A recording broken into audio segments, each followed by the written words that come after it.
Good afternoon and welcome to today's Administrative Committee from the Moscow City Council. We are here, some of us are live, well we're all live, some are zooming in like Gina Truzio and Brandy Sullivan, grateful for that. We do have room for 10 folks in here. And we are not to capacity, so if you have a yen to come in and watch the administrative meeting live, we do have 5 spots left, so come on over. Or you can zoom in or come in through YouTube and enjoy the festivities. We will start off with, because it's a new year, we have new committee members. And with that, we will have selection of the committee chair and vice chair. Just leaving it open to our counselors. Any nominations for chair? Anybody? I want to do vice chair. Well, all right, we can work with that. We can start with vice chair. Brandy, how do you feel about that? Do you need to thumb wrestle her for it? I'm happy either way. This last year, I was the president, but I think I had Gina and I talked to, Gina chaired, so I sat back, and if you would like to chair as the vice president, that's fine, or I'm happy to as well. So I don't have any strong feelings. Very good. Well, if you do not have strong feelings, clearly Gina would like to be VP, so I'm good with that if you are. And Brandy, I would nominate you for president of the administrative committee. Chair, okay. Chair, yes. I was getting lofty, sorry. All right, very good. So Brandy Sullivan, chair of the administrative committee, and Gina Truzio, the vice chair. And so with that, Brandy, do you want to take over? Or do you want me to lead the rest of it through here? No, I'm fine with you to finish this one out unless any rules require a shift mid-meeting. Nope, no rules require any change. Okay, that sounds great. Thank you. We will move along to the approval of the December 14th Administrative Committee meeting minutes. They look good to me. Me too. I thought so also. We'll approve those. Thank you. And Amanda Argona, are you on? She was moments ago. There she is. Great. So we have the Moscow Farmers Market Design Toolkit RFQ with Amanda Argona. Take it away. Can everyone hear me okay? I can. Great. Yep. Afternoon, Administrative Committee. So what we have before you in your packet is a draft for a request for qualifications for a design toolkit for the farmers market. This RFQ was reviewed by the Farmers Market Commission at their January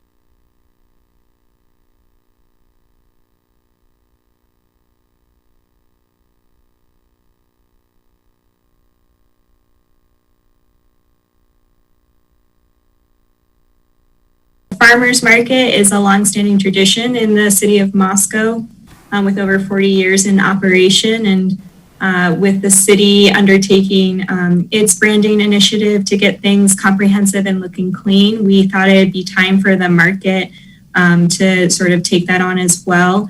I've also included, if the committee needs some visuals, to kind of show you the hodgepodge of signage and graphics that we've been working with over the years. But it's pretty straightforward, short, sweet. This also aligns really well with some items that actually need replacement, large ticket items like the over the highway banners that we've had for, I believe, 5 years now. And so those are big undertakings that we don't just want to put willy-nilly graphics on. So if we're looking to do a full overhaul, that's what we would be hoping to also make sure we get it done once and correctly the first time. Dave, if you wouldn't mind, in the presentation folder, there should be a graphic, an image to pull up to show the administrative committee, or I can share my screen. You just tell me what you want, Dave. Can you share your screen? Yep.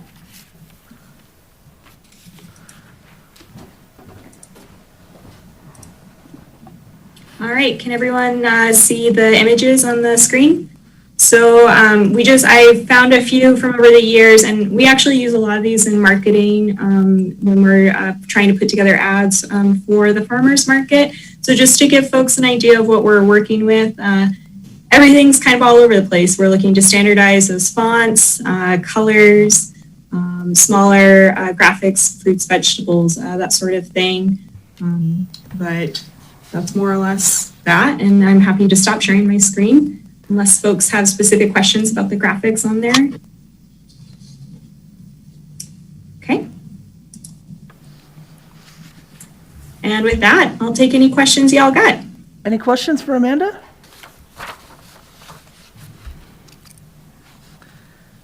Gina? I just have an agreement moment with the wishes of the Farmers Market Commission and Amanda. Those are happy graphics that you showed the mishmash of, but I do think some clearer branding and some better, for those of us who have to wear glasses for vision, some better readability, that sort of thing. So I think this is a good thing for sure. Randy? Yeah. It also kind of reminds me of what the arts department recently with the 3rd Street Gallery, that whole idea of the branding and making things recognizable. So, yeah, I think it's a great time to do it and in support. Yep, me too. I'm excited to see what comes of this. It's always fun to see new branding come out. So I think you're right. It is time for the farmers market. It is such a big part of Moscow. So. Got that on the consent agenda? Consent, are we good with that? Sounds great, Gary. Thanks. Yeah. Okay, thank you. Thanks, Amanda. Thank you, Amanda. Great evening.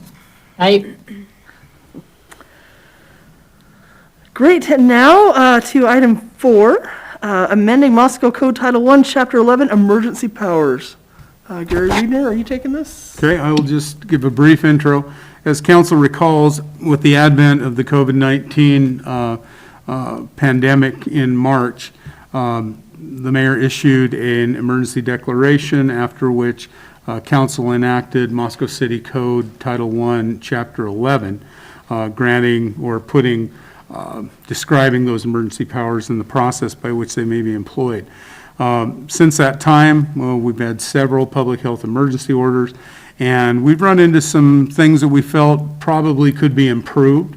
This last week, we saw there was a dismissal of some charges for tickets of a violation of the emergency order that we're hoping to clean up some of the circumstances that may have added to that confusion.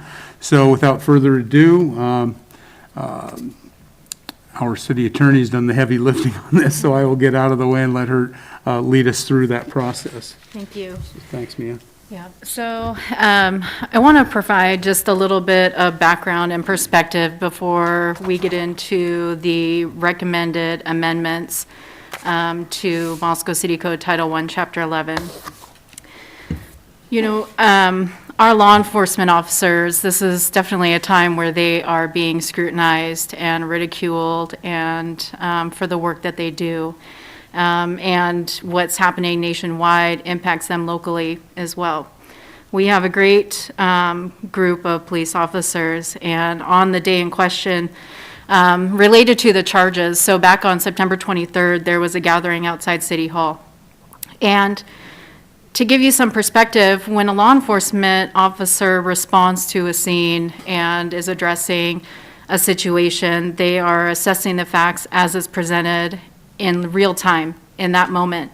And in this situation, they were looking at an emergency order. The plain language of that emergency order clearly dictated that every person within Moscow city limits needed to maintain a 6-foot physical distancing from one another, unless they fit within a specific list of exceptions. And in the cases that occurred back in September 23, the subject of the cases that ultimately my office felt we needed to dismiss, and I'll get into that in a little bit. But the officers acted in a lawful manner. They acted based on a lawfully issued amended public health emergency order. The mayor had the authority to issue that order. Council had the authority to extend it. The order itself is valid as it is written. the officers, when they make a citation, and this is a little bit of background, that not everybody clearly understands the difference between what an officer needs to, we call it the proof, right? So an officer, when they make an arrest or charge a citation, it's probable cause. When a prosecutor gets that citation, they have to then look at it under the eye of, can we prove this beyond a reasonable doubt? And with that, we get to sit behind our desks. We get to analyze the facts. We get to look at different perspectives. We research the law, and we look for any potential type of argument or defense that may be presented. We have that benefit, and that's part of the checks and balances, is that we then look through that with that scope, with what our responsibilities are, and then make a determination as to whether we can prove it based on the facts presented and the law as applied, if we could prove it beyond a reasonable doubt. In this situation, my office, the city prosecutor and I, felt that in light of the way the emergency order was written, compared to what is stated in the emergency powers ordinance that was put in effect with a quick turnaround to address the emergency that we are facing today and that we were facing back in March, that there was an inadvertent phrase in there, unless specifically prohibited. There was a list of activities that would be excluded from the scope. When we drafted the amended public health emergency order, we intended everyone to be everyone and to not single out any specific activity.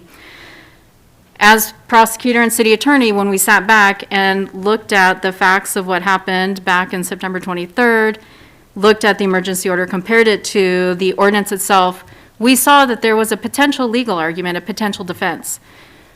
I think there are facts that could have supported us moving forward, but just because you can do something doesn't necessarily mean you should.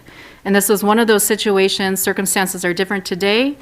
And it made sense for us to dismiss those charges, to bring up what this potential conflict was, and then to come before council and mayor and to recommend changes to clarify that.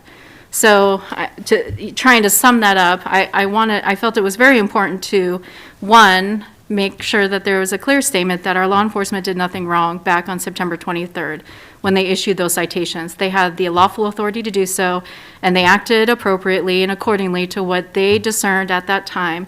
And everything they did was within the scope of their responsibilities, the scope of their duties, and met the elements of the emergency order itself. Mayor had the authority to issue that. Council had the authority to extend that resolution. It currently is valid. The changes that we're recommending are edits to clean this up. As with any laws, they're tried and tested and are revised from time to time. And so this is not unusual that we come before you requesting an amendment to an ordinance. And really, that's the appropriate thing to do. When you see that there are changes that could be made to clarify something, to make things more clear, then this is the proper method to do so.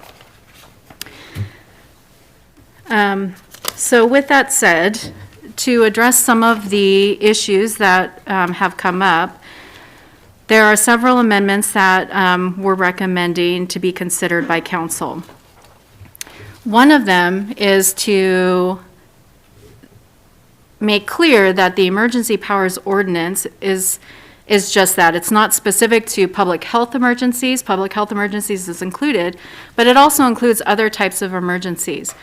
This Chapter 1, Title 11 is the framework for which people know how to respond in cases of emergencies, whether it be public health, whether it be in cases of riot. Art mentioned the other day, what happens if we have a Mount St. Helens type issue. It covers all range of things. Right now, even without this emergency powers ordinance, the mayor has the authority to issue any laws, regulations to address any public health emergency when it comes to the safety and health and safety of all of our citizens. This ordinance, however, it's that framework. It helps set up the process by which we enact these orders, how we extend them, what the conditions of those orders will be. And so that was one of the benefits of implementing this emergency powers ordinance, is so that we had a clear framework to work within. And so the amendments that we're looking to make, or are requesting to be considered, include, expanding this to all emergencies, not just public health emergencies. If you go through the attachments in the packet, and some of the edits that have just recently come through are not in the packet, but they're essentially eliminating, limiting this to just public health emergencies and expanding it to all public emergencies.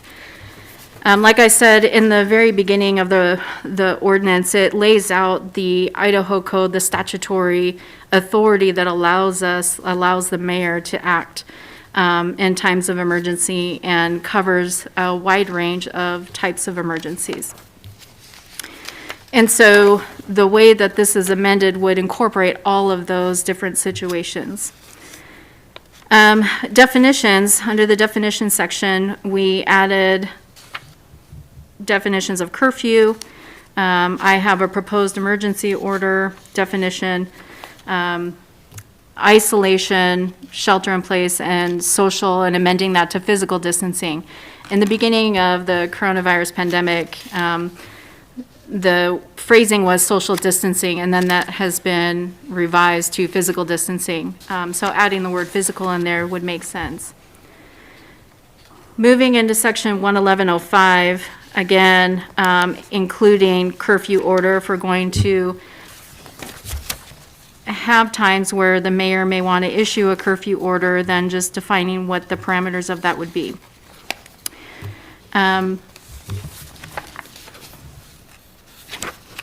The big change is eliminating the section 11107, the exclusion section, to avoid any future confusion. Depending on the nature of the emergency, we can list, the mayor, council can list within the ordinance, within the emergency order itself, what specific exclusions would be appropriate, and the scope of the order.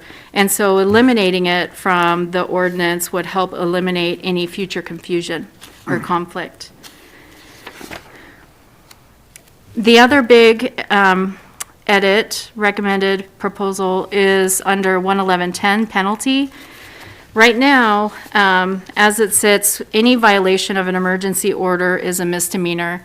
Depending on the nature of the emergency,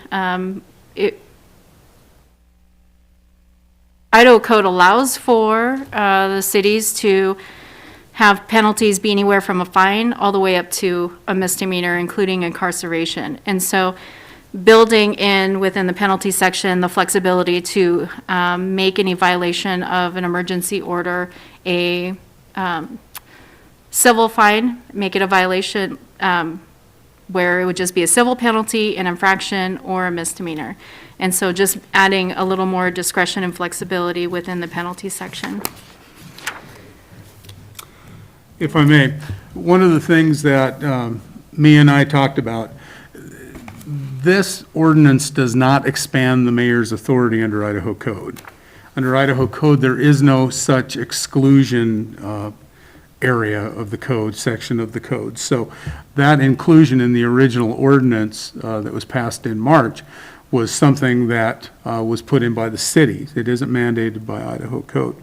The section about the penalties, we have heard that, you know, depending on what the emergency is, trying to give the mayor the flexibility to fashion the penalty to match the danger that's being presented to the public. So it may be something that an infraction, which is essentially a civil fine, covers. But if it's something where it's profound, the damage that can be done, then obviously you'd want some penalty that is in excess of that. But it would allow the mayor to utilize his or her discretion when making the emergency order to then say, okay, well, this is the magnitude that I think would address it. And as you know, as Mia has already pointed out, that these emergency orders are good for only 7 days until council must review them Otherwise, they terminate. If council does not extend them, then they terminate by operation of law. So there are lots of fail-safe provisions and checkoffs throughout this process. So reviewing this, I appreciate Mia's work on it. I think it vastly improves the ordinance and should relieve a lot of the confusion that people have had over the last several months. Questions from the committee? Brandy? Thank you, Sandra. I have a couple questions. So in the section 11102, does it need to be specified how that state of public health emergency is determined, or can the mayor determine that? Does it? Do we need any specification about what constitutes a public health emergency? If I may? Go ahead. Again, Idaho code does not lay out. It's very general terms, leaving it, again, it's that local control thing, that who is in the best position to judge what the danger is, the executive of the city is.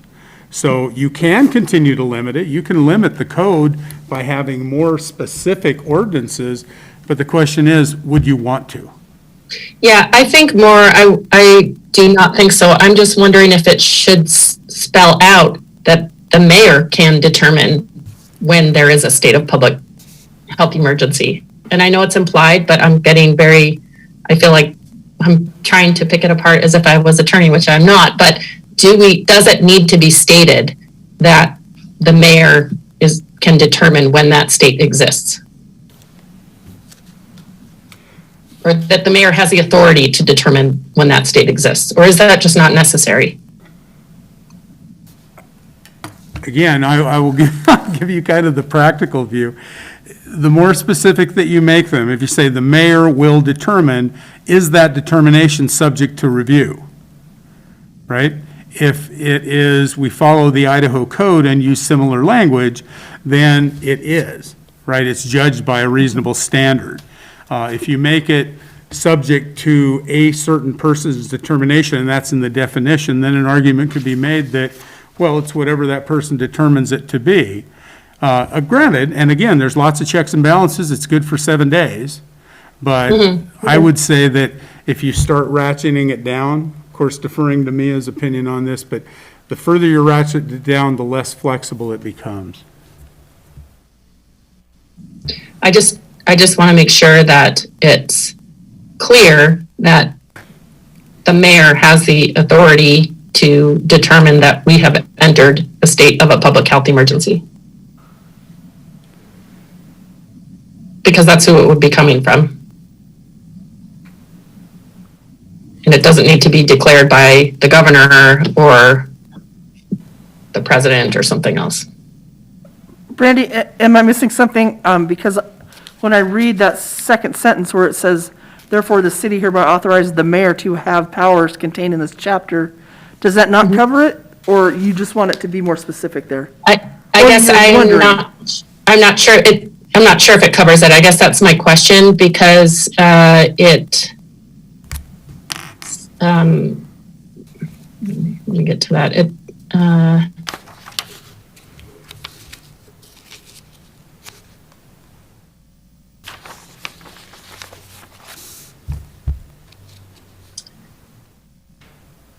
I guess that's my question. It doesn't necessarily say, it says the mayor has the power to declare the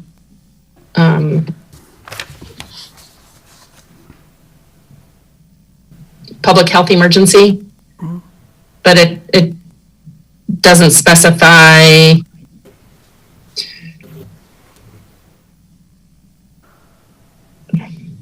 I guess maybe that's all it needs. If that's what you say, Mia, then that's fine. I mean, if that's implied in there that based on whatever is happening, it doesn't have to have been determined to be a public health emergency outside of anyone from the city, the mayor can determine that. If that's wording is sufficient, then I'm fine with it. So right now, the mayor has the authority to declare whether the city is in a state of a public emergency. He can declare an emergency right now today without this ordinance. Okay. Under 11101, legal authority, it states that the mayor has the authority to pass ordinances and has certain powers. And then this whole chapter is granting the mayor the authority to issue these emergency orders under various scenarios. We could add that line in here that the mayor has the authority to declare a public health emergency, but that's what this whole emergency powers ordinance is. Yeah, if you think that's not necessary, then that's what I just wanted your opinion on. And I know it does seem perhaps to be overkill. I just want to be sure that you think that's not needed. Gina? I hear both sides of this discussion, and I'm afraid that this time, Brandy, I hear you, but I have to fall on the side of the flexibility, and I'm trusting Mia 100% on this one. So I guess I would lean towards, I think it's okay because that second line says the mayor's got these powers, and I'm comfortable with that. Yeah, me too. Just like I said, Mia, as long as you think that's fine, I'm good with it. I just wanted to bring it up and be sure you didn't feel it was necessary, that if someone would challenge, how does he or she get to what was their criteria for determining it's a public health emergency? I just don't know if that kind of challenge, but if you think it's sufficient, then I'm fine with it because you are the expert here. Thanks, Brandy. I'll take another look at it with that question in mind, and if I have any additional edits, I'll make sure that that's included in the packet for full council, assuming that this gets moved forward to full council next week. Thanks. And then in section 11104, this is just a wording request, I guess, or suggestion for Gina and Sandra to consider, where in the definitions to change from that last line, it says gender neutral, to change that to, maybe just change that to all people. Let's see, or non-binary. It says words used throughout this chapter but not defined herein shall have their plain, ordinary, and common meaning. Words in any gender shall apply to the feminine, masculine, and neutral genders.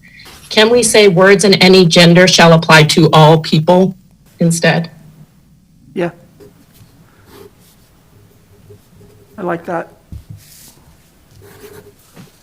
What is the common parlance right now, Mia? Oh, I don't know. Yeah, and I don't know that answer. I think non-binary is better than neutral, Yep, but I also think, why not just say all people? yep.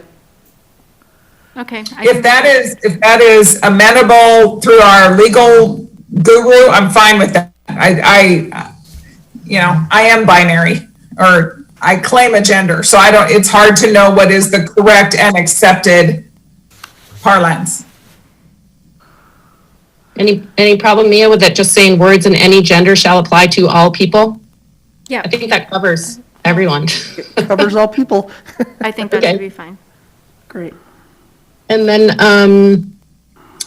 in section 11105, C.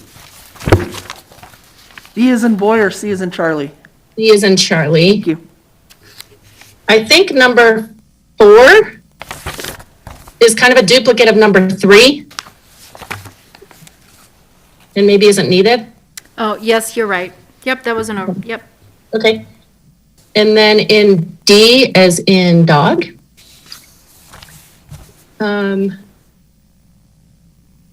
Let's see. Where do I have this? Changing. Oh, number 1.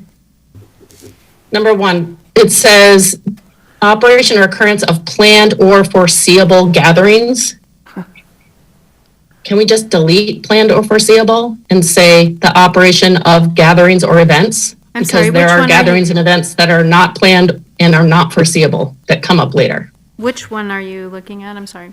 D, under the social physical distancing order, number 1. That's E. Oh, what I have in front of me is D, so maybe there's a more, I'm looking at the one with the red in it, with everything marked up. Okay, so I'm with you now. So number 1, I'm sorry, what are you suggesting Yep. be deleted? Where it says restrictions regarding the operation or occurrence of planned or foreseeable gathering of events. Can we get rid of planned or foreseeable? So it would read restrictions regarding the operation of gatherings or events.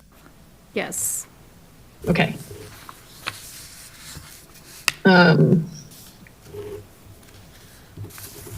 And then number 2 in that same section.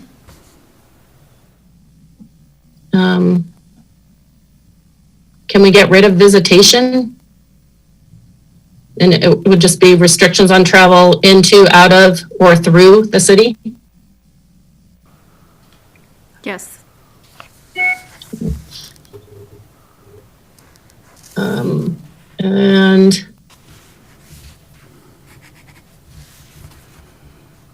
then I just have a couple like minor little typo things that I can just email you about. That works. You don't really need to talk about them. That's all I have. Thank you. Thanks, Brandy. Gina, anything to add to that? No, ma'am. No, I don't think so. Oh, I have either. one other thing I'm wondering about in general. I noticed some of the things like the curfew and those require an expiration date. And we've had this conversation before with our main emergency order. And I know there have been times where we thought it may have been better if it could have been open-ended, but that's not the way it was written. Is this a time, Mia, that we would want to consider that in this document, or is this not the place for that? I don't think this is a place for that. I think we should address that in each individual order as it comes up. Okay, thank you. But to answer your question, I think this question's been posed before. It's important for our people to be on notice as to how long something is in effect, and the more clarity we can provide, the better.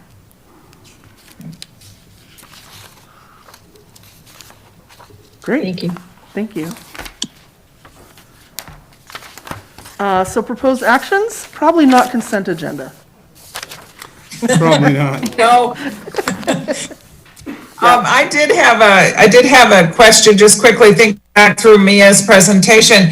Mia, you said that there were still some edits that you were working on. Are they of anything that we should talk about now, or can they wait the council meeting? Certainly, we can talk about it now. So Art had suggested that we eliminate basically the word health anywhere where you see public health emergency order, and just have public emergency order, because the authority that the mayor has and you as council have over the health and safety of our citizens really applies to any emergency that may impact the health and safety of our citizens. And so, when we put this emergency powers ordinance in place, we were in the thick of the pandemic, still are, and so we really were kind of more focused on that and responding to that. But really, we need to think long-term and have this in place that applies to all sorts of emergencies and not just ones like the pandemic that we're currently in. And so he had suggested that we eliminate health and just make it clear that this applies to all public emergencies that would impact the health, safety, and welfare of the citizens. And so I can certainly, if that's the consensus, I can certainly provide a document that reflects those changes for council consideration for next week. Yeah, I think that's a great catch. Yep. Good job, Art, Becky. Okay. Great. So we should move this along to the next council meeting. Okay. We'll get a draft out to you well in advance of the packet. Great. Excellent. Thank you. And unless there's anything else, that's all we have on our agenda today. Brandy, Gina, anything to add? Nope. Great, should we adjourn? Let's go as. All right, let's adjourn. Thank Oh, you, there's something everyone. on to say. Good to see you.